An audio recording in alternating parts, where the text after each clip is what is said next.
악을 선으로 바꾸시는 하나님, 이 고난 주간을 맞이했습니다. 예수님의 그 고난, 예수님의 고난은 영광으로 가는 과정이라고 우리 예수님께서도 친히 말씀하셨습니다. 부활하신 예수님이 낙심하고 고향으로 가는 제자들을 찾아왔습니다. 그 제자들은 설마 주님이 다시 살아나셨을까 무덤에 묻히셨는데, 분명하게 십자가에 못 박혀 죽으셨는데 이와 같이 예수 그리스도의 그 부활을 믿지를 못했습니다. 그렇기 때문에 낙심한 마음, 낙심한 얼굴로 고향으로 내려가고 있을 때 부활한 주님이 곁에 서셔도 모릅니다. 말씀을 이렇게 걸어와도 모릅니다.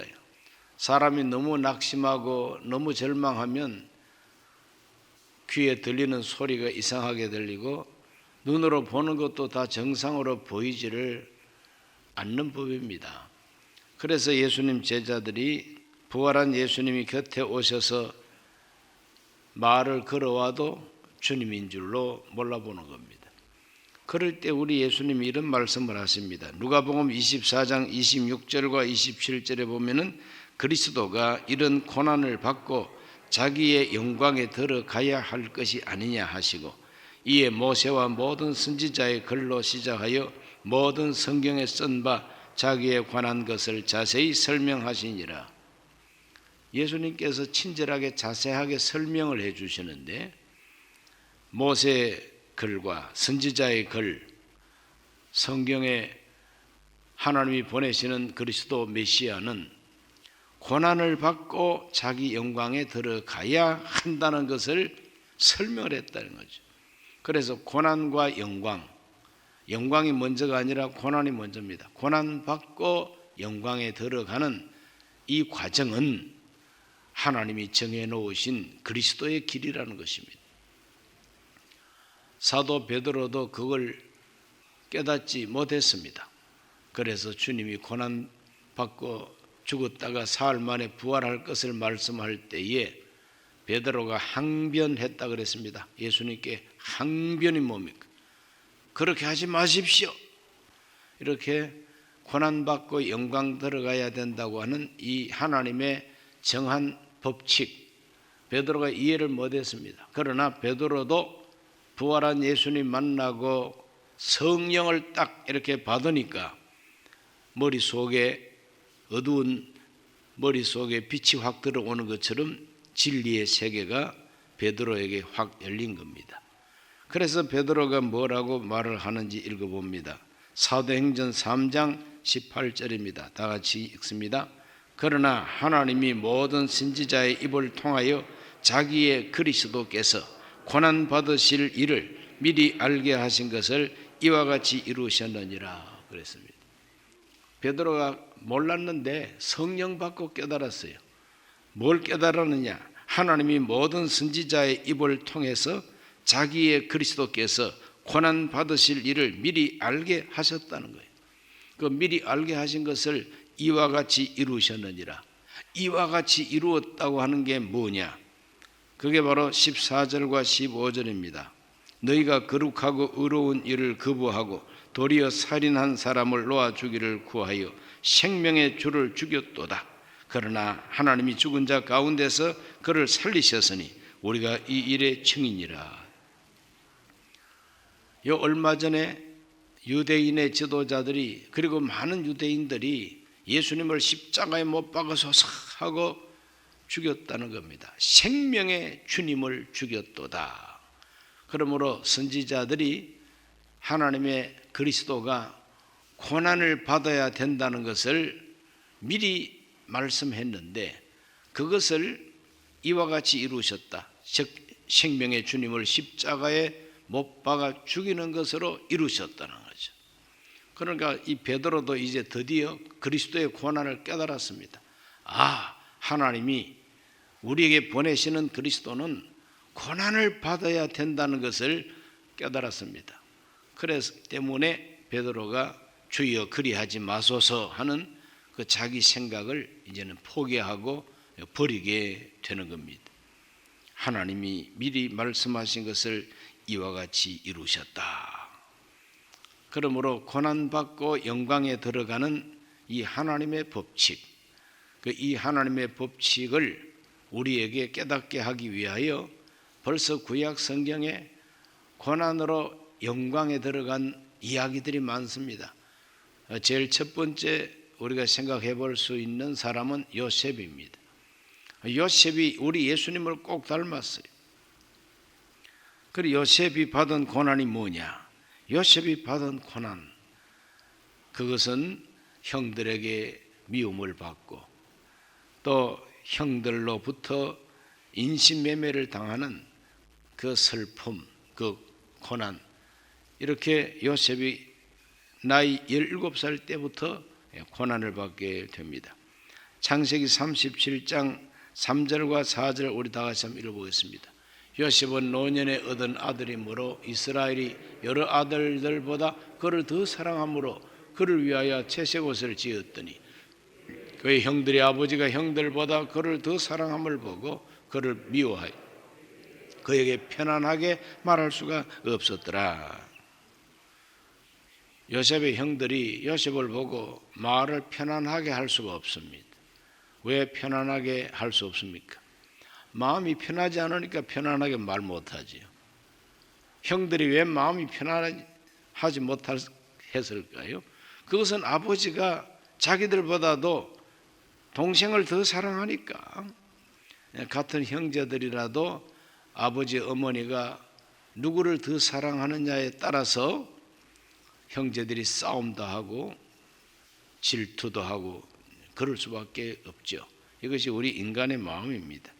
그러므로 야곱이 아들만 12인데 12아들 가운데 요셉을 특별히 사랑해가지고 채색옷을 지어 입혔다 그랬어요. 우리 한국말로 말하면 색동 옷을 지어 입힌 것이죠. 채색옷을 아주 물감 잘 들인 그런 옷을 지어 입히는 겁니다. 그러므로 사랑을 입었다 이렇게 말할 수가 있죠. 아버지 사랑을 독차지하고 아버지 사랑을 다른 형제보다 더 많이 받으니까 다른 형제들이 마음이 편치를 못해. 그래서 말부터 편안하게 나오지를 아니하고 나중에는 행동 그 자체가 폭력적으로 나오게 된 것입니다. 37장 28절을 다 같이 읽어보겠습니다. 그때 미디안 사람 상인들이 지나가고 있는지라 형들이 요셉을 구덩이에서 끌어올리고 온 20에 그를 이스마엘 사람들에게 팔매 그 상인들이 요셉을 데리고 애굽으로 갔더라. 인신매매하는 사람들에게 은 20을 받고 팔았다 그랬어요. 우리 예수님이 은 30에 팔린 것처럼 요셉은 은 20에 팔렸어요. 물가가 오르니까 예수님은 은 30이죠. 자, 이렇게 요셉이 꼭 예수님을 닮았습니다. 하나님의 사랑받는 아들 예수님. 그래서 유대인들에게 미움을 받은 우리 예수님, 은 30에 팔린 예수님, 형제 같은 제자에게 팔림을 받은 우리 예수님. 그래서 저 애굽으로 노예로 판 겁니다. 그게 바로 죽음이죠. 아버지 집에서 쫓겨나고 노예로 팔려가서니 살아서 돌아올 가망도 없습니다. 그게 바로 죽음인 것입니다. 우리 예수님께서 그런 죽음을 당하신 것이죠. 요셉이 왜 이와 같이 고난받았을까요? 요셉이 고난받은 것은 그 요셉이 아버지의 사랑을 더 많이 받았기 때문이고 또 요셉은 꿈을 꿉니다. 하나님께서 주시는 꿈을 꿉니다. 그 꿈이 보통 꿈이 아니에요. 미래에 대한 하나님의 큰 계획을 가르쳐 주신 것이죠. 땅에 있는 형들의 곡식단이 요셉에게 절을 하고 하늘의 해와 달과 별이 요셉을 보고 절을 합니다. 그건 절 받는 꿈이죠. 절 받는 꿈을 꾸었으니 요셉 기분 좋습니다. 기분 좋다고 소고기를 사 먹은 게 아니라 자랑을 했어요. 형들에게 자랑하고 그 어머니 아버지에게도 자랑합니다. 그럴 때에 야곱은 그것을 마음에 두었다 그랬습니다. 아, 이놈 앞으로 크게 될 놈이로구나. 그러나 형들은 그렇지 않습니다. 뭐가 어째? 우리가 너한테 절한다고? 가뜩이나 미워 죽겠는데 갈수록 태산이요 말하는 것 좀 들어보소. 우리가 자기한테 절을 한대 글쎄. 그래서 요셉이 꿈을 꾸고 꿈 이야기를 하고 그것 때문에 미움 받는 거. 더 미움을 받았더라 그랬어요. 더 미움을 받았더라. 오늘 우리 그리스도인들이 하나님의 사랑을 받고 미래에 대한 하나님의 계획이 우리에게 꿈과 비전으로 임할 때에 사탄은 하나님이 주신 꿈이 이루어지지 못하게 하기 위해서 여러 가지 모양으로 방해할 수밖에 없지 않습니까? 그래서 이 고난이라고 하는 것은 우연히 오는 것이 아니라 우리가 가진 꿈 때문에 오고 우리가 가진 사랑 때문에 오는 것이죠. 그래서 그리스도 예수 안에서 경건하게 살고자 하는 자는 박해를 받는다 그랬어요. 그 박해는 하나님이 함께해 주심으로 능히 극복할 수 있는 박해라 그랬습니다. 걱정할 게 없다는 말이죠. 오늘 우리 모두는 다 하나님 앞에서 꿈을 가져야 됩니다. 하나님 주시는 비전을 가져야 됩니다. 아버지 하나님의 사랑을 더 많이 받아야 됩니다. 그럴 때 세상은 우리를 욕하고 세상은 우리를 박해할지라도 그 고난은 영광으로 가는 길목이라고 생각해야지 내가 당하는 이 고난이 종착역이라고 생각하면 안 됩니다. 고난은 지나가는 정거장이에요. 어디가 종착역입니까? 영광이 종착역이라 그런 것을 알고 예수 그리스도의 고난을 깊이 묵상하는 주간이 되시기를 바랍니다. 왜 고난받습니까? 경건 때문입니다. 경건이 뭡니까? 항상 하나님을 생각하고 하나님 앞에 죄를 짓지 않는 생활이 경건입니다. 요셉이 보디발 집에 종으로 팔려갔습니다. 종으로 팔려가도 얼마나 성실했던지 그 주인 집이 요셉 때문에 부자 됐습니다. 요셉이 하나님과 함께하는 사람이라고 하는 것을 보디발이 보았다 그랬어요. 저 요셉이 우리 집에 머슴으로 오고부터 모든 일이 다 잘 된다는 거죠. 그래 인정을 받고 그 가정의 총무가 됐습니다. 머슴들 가운데 아주 그냥 우두머리가 되었다는 거죠. 그러나 거기서 유혹을 받게 됩니다. 그 유혹을 받을 때 요셉은 하나님 앞에서 내가 어떻게 이 죄를 지을 수 있느냐고 그 주인 하나님한테 고백을 하게 됩니다. 그래 요셉이 어떻게 말을 했는가? 37장 9절 말씀에 보면은 39장 9절 말씀에 보면은 요셉은 하나님 앞에서 아주 그냥 이 큰 악을 범할 수 없다고 말합니다. 이 집에는 나보다 큰 이가 없으며 주인이 아무것도 내게 금하지 아니하였어도 금한 것은 당신뿐이니 당신은 그의 아내임이라. 그런즉 내가 어찌 이 큰 악을 행하여 하나님께 죄를 지으리까. 이제 주인 보디발의 아내는 이제 보고 이런 생각했을 거예요. 이 꼬라지 머슴 꼬라지에 하나님을 찾고 죄를 짓고 아니 노예가 무슨 죄를 짓고 그게 있느냐? 주인이 시킨 대로 하면 되지. 그러나 아무리 노예로 왔다 할지라도 종으로 팔려왔다 할지라도 요셉은 하나님을 생각하는 사람이죠. 하나님을 생각하는 것입니다. 경건이 특별한 것이 아니라 늘 하나님 생각하는 게 경건이에요. 하나님 생각합니다.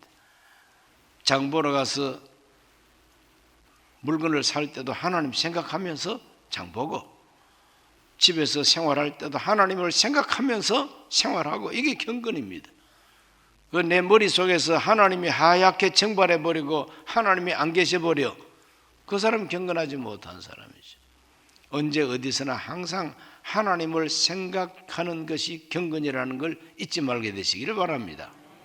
그래, 하나님을 생각하니까 내가 이 유혹을 물리쳐야지, 내가 이 유혹이 달콤하다고 여기에 빠지면은 이건 하나님 앞에 큰 죄를 짓는 것이다, 이렇게 나오는 거죠. 하나님 앞에 큰 죄를 지을 수 없다, 이게 경건입니다. 그래서 항상 하나님을 의식하고 생각하는 사람은 큰 죄를 지을 수가 없죠. 이것 때문에 이제 박해를 받습니다. 그러니 오해를 받고 또 음모 술수에 빠질 수밖에 없죠. 그래서 보디발은 어리석게도 자기 부인 말만 듣고 요셉을 잡아다가 감옥에다가 집어넣습니다. 구차한 변명도 하지 않습니다. 구차한 변명하지 않고 항변할 수도 없고, 노예가 종이 항변한들 그게 어디 검찰이 있어가지고 기소가 됩니까? 어디 고발할 수가 있습니까? 노예가 고발한다고 누가 귀를 기울여 줍니까? 어디에 말을 할 수도 없어요. 억울합니다. 너무 억울합니다. 너무 부당합니다. 그러나 그 부당하고 억울함을 감수를 하는 것입니다. 하나님께 맡기고, 내가 하나님 앞에서 죄를 지을 수 없다고 하는 요셉은 내가 억울해도 나는 하나님 앞에서 산다고 하는 이 믿음이 있기 때문에 그는 감옥에 가도 성실했습니다. 사람이 절망에 빠지면 성실할 수가 없어요. 될 대로 되라. 그러나 요셉은 노예가 되어서도 성실했고, 오해를 받고 음모 술수에 넘어가고, 그래서 정말 억울한 옥살이를 해도 그는 낙심하지 않습니다. 성실합니다. 감옥에 가서 얼마나 성실했든지 간수가 요셉을 인정해 주는 거죠. 참고 인내하고 기도하고 기다리는 겁니다. 주님만 바라봅니다. 하나님만 바라봅니다. 감옥이 기도실이 되었고, 그 감옥이 나중에는 성공의 발판이 됩니다. 할렐루야. 고난이 성공의 미천이 된다 이 말이죠. 그러므로 경건하게 살면 고난을 받게 됩니다. 그리스도의 고난이라고 하는 게 바로 이와 같은 고난이라는 거죠. 괜히 자기 잘못해서 고난받는 게 아니고 경건하게 살고자 하면서 받는 고난이 그리스도의 고난인 것입니다. 하나님의 계획이 있어서 그 꿈을 간직하고 꿈대로 살고자 할 때에 받는 고난이 그리스도의 고난인 것입니다. 그 고난을 구차하게 피하지 아니하고 변명하지 아니하고 항변하지도 아니하고 하나님께 맡기면서 기다리고 기도하는 이런 태도가 고난을 극복하는 태도입니다. 마침내 요셉은 영광에 들어가게 됩니다. 고난을 받고 요셉이 영광에 들어가게 됩니다. 그 감옥에서 간수장 사랑을 독차지하고 있었더니 술 맡은 관원장, 떡 맡은 관원장, 고대 왕국에는 왕의 음식을 담당하는 사람이나 또 왕이 술을 많이 마셨으니까 왕은 많은 사람과 함께 회의를 하고 또 귀족들을 초청해서 파티도 열고 그래야만 되지 않습니까? 그러므로 이 술이 굉장히 중요해요. 정적이 술에다가 독 타면 큰일 나지 않습니까? 그러므로 우리나라의 왕실에 기미상궁이라고 있었는데 그 기미가 무엇이냐? 그 기미, 왕이 먹기 전에 음식을 먼저 맛보고 왕이 마시기 전에 술도 먼저 실험을 해서 독이 있는지 없는지 다 하고 깨끗한 음식이라고 할 때 내놓는 왕의 생명을 책임지고 있는 사람이 바로 기미상궁이요. 기미상궁만 딱 붙잡아가지고 독약을 타면은 왕도 독살할 수가 있습니다. 그런데 술 맡은 관원장 그러면 바로 기미상궁처럼 왕의 생명을 책임지는 사람이죠. 떡 맡은 사람도 왕의 생명을 책임지는 사람. 왕한테 뭔가 좀 잘못 보여가지고 감옥에 와 있는데 요셉을 만난 겁니다. 그래서 요셉은 자기 사정을 얘기합니다. 나는 이 감옥살이 할 아무 죄도 없는데 내가 여기서 살고 있으니 당신이 나가서 정말 참 왕 앞에 서게 되면 내 이 억울한 사정을 좀 얘기해 달라고 부탁을 했어요. 그러나 까마득히 잊어버렸습니다. 까마득히 잊어버렸는데 바로가 꿈을 꾸고 이 꿈 해석을 못해가지고 몸부림칠 때에 술 맡은 관원장이 생각이 납니다. 보디발 집 그 정치범 그 감옥에 히브리 청년 요셉이라는 청년이 꿈 해석을 기가 막히게 해서 내가 여기에 다시 생명을 얻지 않았느냐. 그래서 왕에게 추천을 합니다. 왕이여, 과거에 내가 왕 앞에 잘못 보여서 감옥 생활할 때에 히브리 청년을 만났는데 아주 꿈 해석 용합니다. 쪽집게입니다. 이렇게 이제 소개한 거죠. 그래? 데려와. 하루아침에 죄수가 변해서 왕 앞에 서게 되는 것이죠. 이제 이것이 하나님의 섭리입니다. 우리는 상상도 못한 일이죠. 상상도 못하지만 하나님의 시간표가 되니까 그런 일이 일어나게 되는 것이죠. 그래서 창세기 41장 39절로 40절 한번 읽어보겠습니다. 요셉에게 이르되 하나님이 이 모든 것을 너에게 보이셨으니 너와 같이 명철하고 지혜 있는 자가 없도다. 너는 내 집을 다스리라. 내 백성인 다 너의 명령에 복종하리니 내가 너보다 높은 것은 내 왕좌뿐이니라 그랬습니다. 내 왕좌뿐이니라. 나는 자리만 차지하고 있고 실권은 네가 행사하라. 그래서 인장 반지, 인감 도장 반지를 요셉한테 맡겼다. 그러니 바로 왕은 자리에만 앉아가지고 늘 놀기만 하고 모든 나라를 관리하는 실권, 인감 도장 가진 사람은 요셉이 되어버린 거죠. 그러면 하루아침에 죄수가 변해서 총리가 되는 거예요. 제일 밑바닥에서 제일 꼭대기까지 올라가 버렸어요. 이것이 바로 요셉이. 그것이 바로 하나님의 섭리죠. 요셉 개인의 능력이 아니라 하나님이 그렇게 하시는 것입니다. 눈에 보이지 않는 가운데 하나님이 하신다는 것을 믿으시기를 바랍니다. 눈에 안 보이지만 하나님이 역사하신다는 걸 믿어야 됩니다. 하나님이 역사하시고 하나님이 일하시면은 그런 일이 일어나는 겁니다. 41장 44절에 바로가 요셉에게 이르되 나는 바로라. 애굽 온 땅에서 너의 허락이 없이는 수족을 놀릴 자가 없으리라 하고, 얼마나 권세를 그 요셉에게 다 맡겼는지 너의 말 한마디 없으면 수족을 움직이지도 못하리라. 그런 권세를 요셉에게 줍니다. 우리 예수님께서 십자가에 못 박혀 죽을 때는 온갖 조롱을 받고 온갖 정말 욕을 먹으면서 십자가에 못 박혀 죽임을 당하셨어요. 그러나 예수님이 딱 부활하고부터는 하나님께서 하늘과 땅의 모든 권세를 예수님께 다 주시니까 하나님 보좌 우편에서 다스리는 실권자가 되신 것이죠. 그러므로 요셉의 성공 자체가 예수님의 부활을 상징하고 있는 것입니다. 그렇게 믿어집니까? 내 집을 다스리라. 내 집을 다스리라. 그러므로 부활한 예수님은 다스리는 왕이 되셨습니다. 인정하십니까? 내 인생을 다스리는 분이 왕이신 예수님이십니다. 고난을 잊어버리고 그리고 앞으로 미래는 번성할 것이라고 하는 희망을 하나님이 요셉에게 가득하게 채워주셨어요. 아들 둘을 낳았는데 므낫세와 에브라임입니다. 므낫세는 잊어버렸다는 뜻이고 에브라임은 창성하다는 뜻입니다. 과거의 슬픔과 고난과 억울함과 원통함을 하나님은 다 잊어버리게 했다. 미래는 창성할 것이라고 하는 하나님의 예언이 두 아들 이름 속에 담겨 있습니다.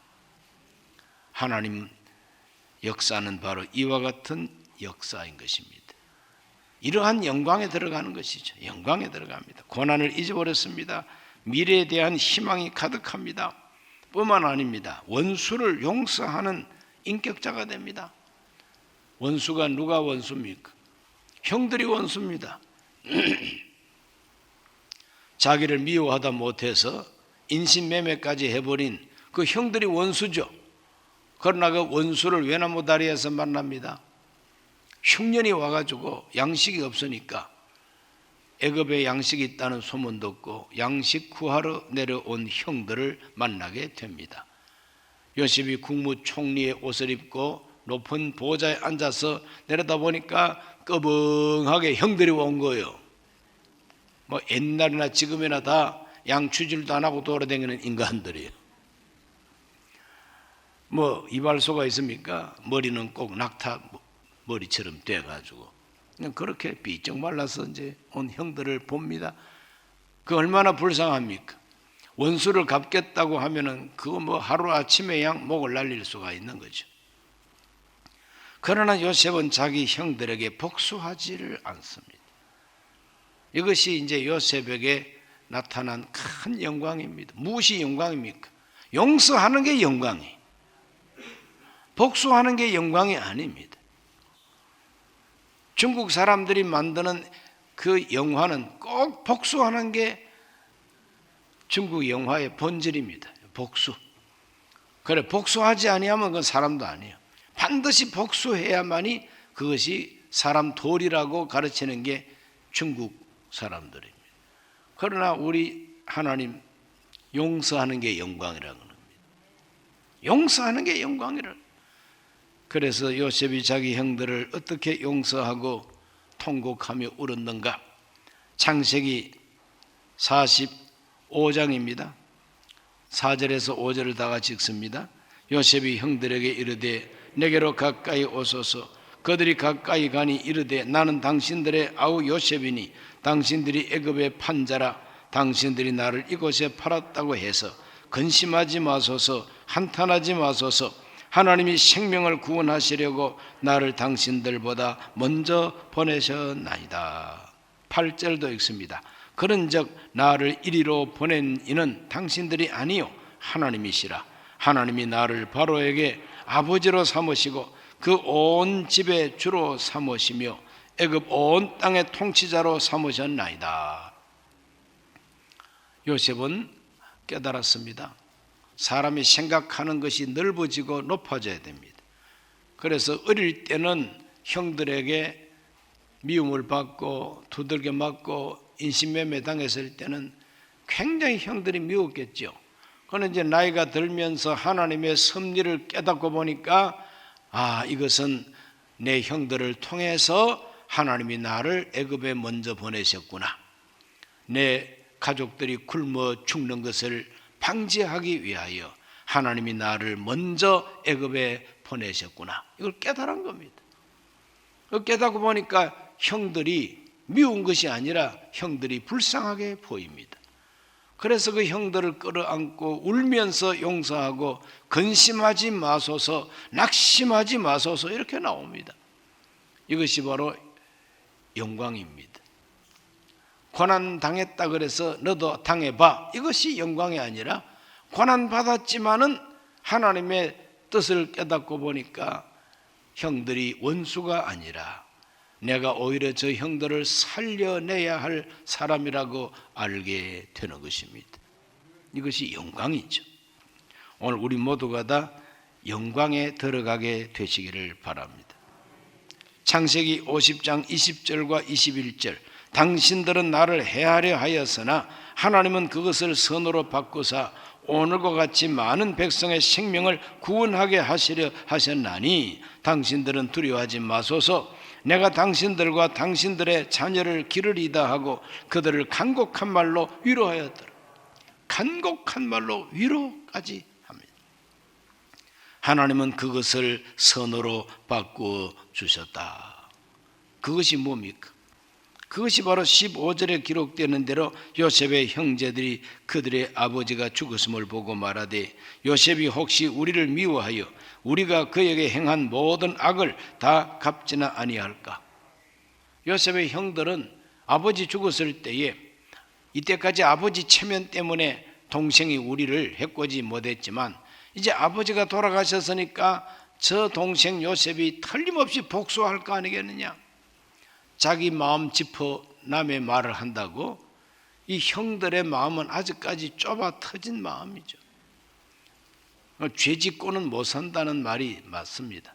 그러므로 저 요셉이, 저 동생이 드디어 아버지 돌아가셨으니까 마음 놓고 이제 우리한테 복수할 거야, 이런 마음이 생기니까 얼마나 무섭습니까? 겁납니까?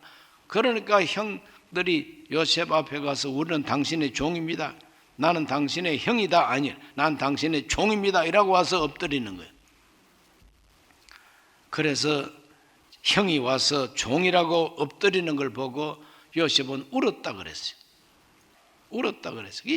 이렇게 슬픈 일이 있느냐? 어떻게 형들이 와가지고 나는 당신의 종이라고 빌고, 이게 도대체 뭐냐? 울었다 그랬어요. 울면서 용서하고 울면서 위로하는 요셉의 모습을 보는 것이죠. 오늘 예수 그리스도의 성공도 바로 이런 것이죠.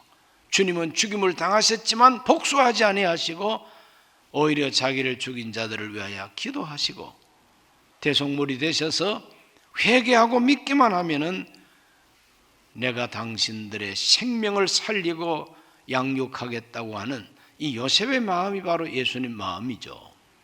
그러므로 고난을 건너서 영광으로 가는 이 하나님이 만드신 이 길, 요셉이 그 길을 걸어갔던 이야기를 오늘 아침에 우리 읽었습니다. 우리 모두가 나를 향하신 하나님의 뜻이 있다고 하는 걸 믿으시기를 바랍니다. 고난당해도 낙심하지 말고, 고난당해도 성실하고, 고난당해도 경건하고, 고난당해도 기도하고 기다리면 하나님은 바꾸어 주신다. 믿으시기를 바랍니다.